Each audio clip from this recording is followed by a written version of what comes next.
Menang lagi. Arema FC raih kemenangan beruntun di BRI Super League. Setelah menjalani 2025 dengan naik turun, Singoedan akhirnya menemukan tren positif di tahun yang baru. 3 kemenangan beruntun di bulan Februari jadi buktinya. Dan yang terbaru, Semen Padang yang jadi korban. Gimana dominasi taktik Arema dalam laga kemarin? Pertama, cara Arema bertahan. Arema memulai laga ini dengan formasi dasar 4-2-3-1. Meskipun demikian, mereka bisa memakai pola yang berbeda saat tidak menguasai bola.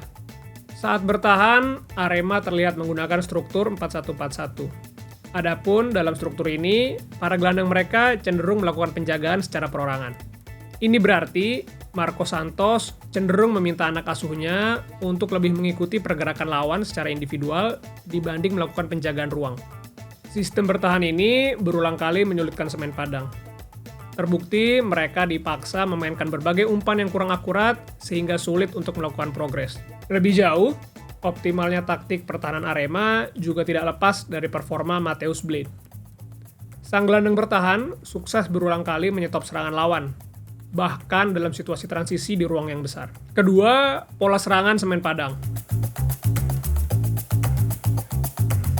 Sama dengan Arema, tim tamu datang ke Kanjuruhan dengan formasi 4-2-3-1. Namun, bedanya Kabau Sirah tidak melakukan banyak rotasi ketika bertahan.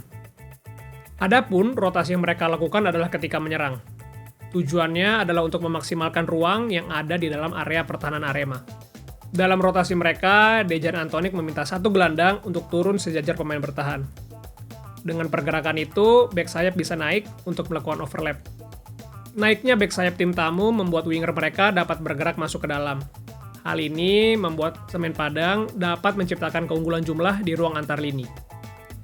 Mereka bahkan sempat beberapa kali melakukan progres melalui berbagai operan yang dilakukan oleh para pemain bertahan. Tapi sayangnya, Semen Padang tidak mampu memaksimalkan hal ini dengan baik. Ketiga, serangan mematikan Singoedan. Agresivitas ternyata tidak hanya ditunjukkan oleh gelandang bertahan Arema. Namun, beberapa kali para pemain depan juga aktif untuk melakukan pressing dan merebut bola. Aspek inilah yang membantu tim tuan rumah dapat berulang kali melakukan serangan balik yang mematikan. Terbukti, sepasang gol Arema di babak kedua lahir dari kualitas dan kerja keras para gelandang dan penyerang Singoedan.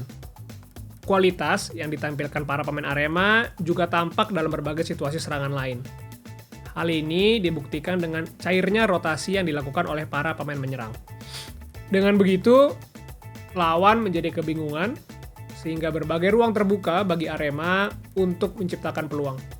Luar biasa! Setelah Persija Jepara dan Persija Jakarta, kini Semen Padang yang menjadi korban. Kemenangan ini juga membuat Arema naik ke posisi 8 sementara BRI Super League.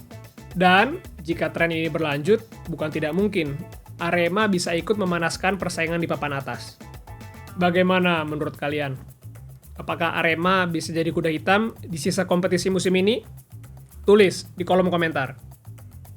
Jika kalian suka video ini, jangan lupa klik tombol like, subscribe, dan nyalakan lonceng notifikasi agar tidak ketinggalan video terbaru dari The Game Changer.